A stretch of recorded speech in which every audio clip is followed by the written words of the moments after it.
contributor Dan Hoffman, former CIA chief of station in Moscow. So when you heard this, what was your thought? Well, I think Vladimir Putin is trying to change the perception of this war by illegally annexing more of Ukraine's territory. But the reality is that following Ukraine's blistering counteroffensive, Russia is in dire straits. They're in danger of losing, and this is Putin's only way to try to induce the West not to give Ukraine what they need to finish the job. So he is calling for a draft. How will that mobilization go over among the Russian people? So this is the first mobilization since World War II. And look, way back a few weeks ago, we all felt like nothing says that Putin's special military operation isn't exactly going according to plan here 200+ days into the war, like having to rely on North Korea for artillery and Iran for drones. But now a mobilization, and the threat to Putin is less from the Democrat, pro-liberal folk whom he's snuffed out in Russia. It's the ultra-nationalists who are wondering why Russia failed to topple Ukraine's government in the amount of time Putin said it would take, 3 days. And if the Ukrainian government, as preposterous as it is really governed by Nazis and is an existential threat to Russia, then why isn't Russia doing more to topple it? And I think that's the threat to Putin. It's his own inner circle, and it's those ultra-nationalist hawks. We also heard today that the flights are full to leave Russia. As soon as he announces mobilization, I understand it's only the third time in Russian history, Putin also had this to say. Watch this. Russian citizens can be sure that the territorial integrity of our homeland, our independence and freedom will be provided.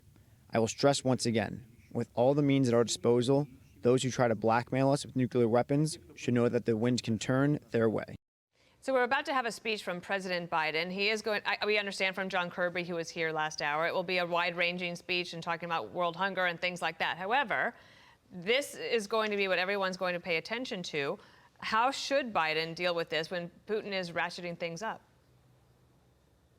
So Vladimir Putin's threats to use nuclear weapons and his demand that Ukraine not take the fight to Russian territory effectively induced the Biden administration to provide artillery with limited range, not to agree to a no-fly zone, not to allow Poland to provide the MiG aircraft.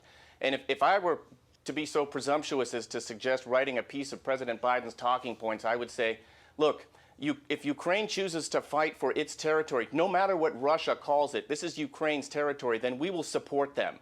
And we need to continue to do that. Even if Vladimir Putin is calling Kherson and Zaporozhye and Luhansk and Donetsk parts of Russia, they're not. That's Ukrainian territory, and we should not allow Putin to prevent us from doing the right thing. So we'll see what the president says. I'm sure that the president's advisors are huddling with our intelligence community right now just to assess Vladimir Putin's plans, his intentions, and the seriousness of these threats he delivered today. Dan, I don't think anyone in this administration is going to agree to this, but are we effectively at war with Russia and Putin now?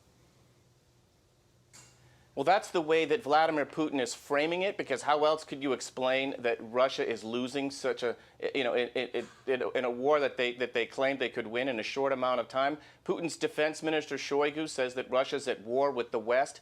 It's at the very most a proxy war. Look, the United States is the arsenal for democracy.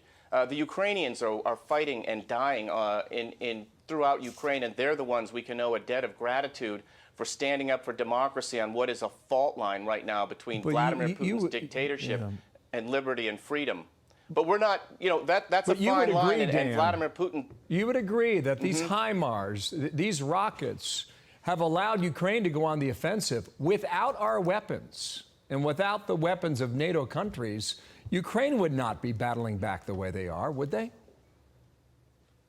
No, you're absolutely right about that. And so that Vladimir Putin certainly recognizes that. He may have assessed that the United States and the West would never have provided Ukraine the weapons that they needed, but we are. Now, but only to a point, Bill. We haven't gone far enough for Ukraine to actually win this, and Putin knows that. If we were to give Ukraine the artillery with a longer range, and we were provided them with aircraft, and earlier on, if we considered a no-fly zone, Ukraine might have been able to take the fight to the enemy in a speedier fashion and avoided the humanitarian catastrophe that we've witnessed in Ukraine. We talk about Ukraine winning. Look, Ukraine has lost You know, there are millions of people have been displaced and innocent civilians killed in this barbaric war, which needs to end with Ukraine's victory as soon as possible. Dan Hoffman, thank you so much. Well, Thank you, the Dan. speech is just about a half hour away, so we'll check back in with you. Thank you.